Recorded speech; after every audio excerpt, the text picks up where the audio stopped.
Our call here, therefore, today is a simple one. The genesis of our freedom is we must be responsible for ourselves. This is the true meaning of liberation. This is the true meaning of freedom. The capacity to be responsible for ourselves. So why are we here today? We are here to start a rebellion. We are here to repeat after Mwalimu that education is not a way of escaping poverty. It is not a way of escaping the country's poverty. It is a way of fighting against poverty. We are here to remind Tanzania of Mwalimu's development as rebellion. Your education here in these lecture halls must lead you to rebel against the spirit of mimicry of the West, the spirit of plunder and of war. The intellectual academic project must employ the scientific tools, not in pursuit of Western questions and problems, but it must employ scientific tools to answer the questions of Tanzania, of Zambia, of Uganda, of the DRC, and the rest of the diaspora.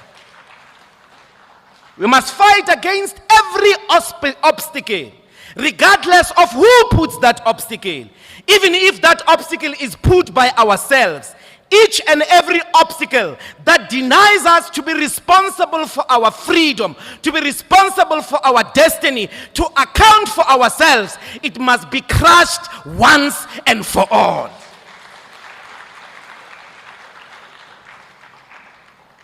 This is the quintessential call for Africa's renewal.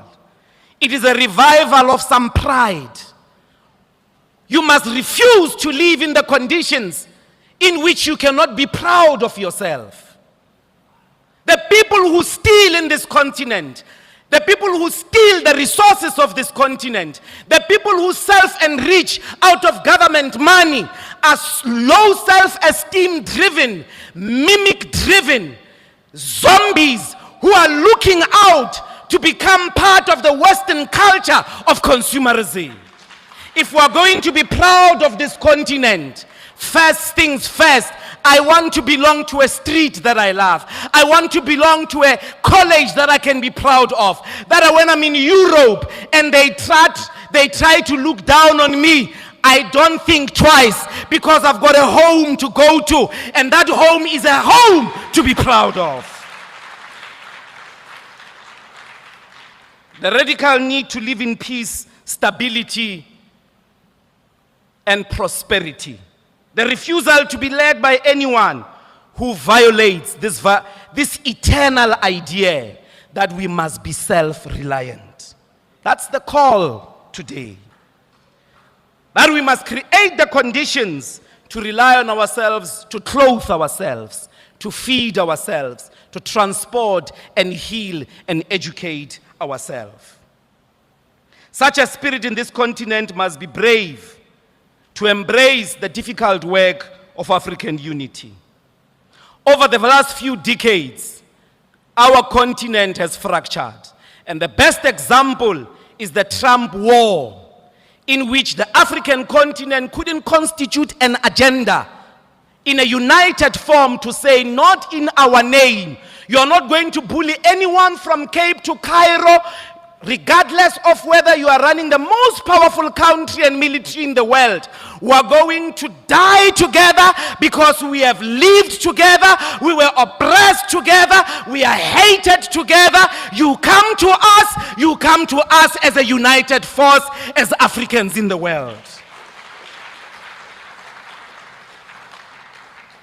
We must refuse all efforts to turn Africa against each other.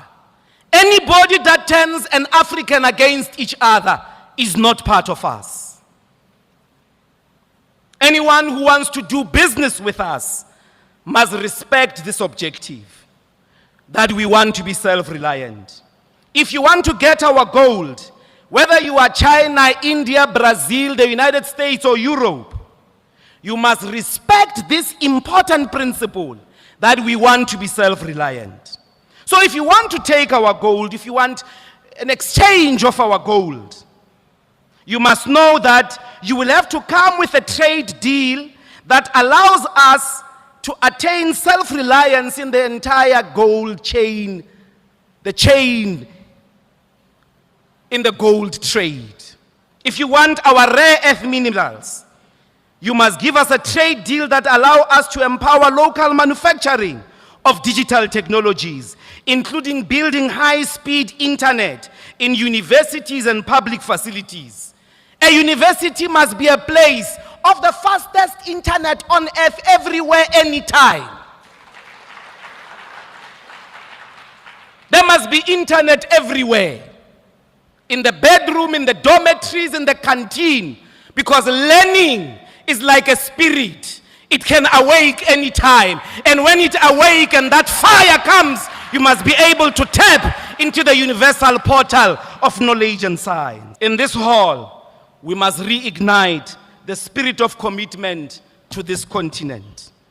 We must live here knowing that there is no European President Mbeki, there is no American, there is no China that will ever liberate this continent. They cannot do it. They are not Africans. How could they know what Africans need? It is Africans who must set the agenda, live to the best standards of that agenda in as powerful a way that is so self-sacrificial.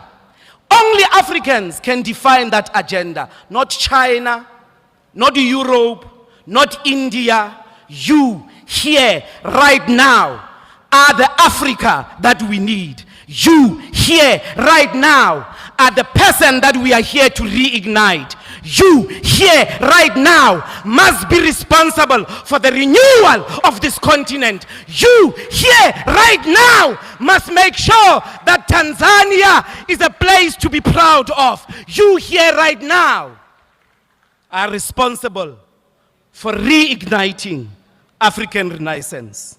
Forward with self-reliance, forward with Africa's renewal. Asante sana.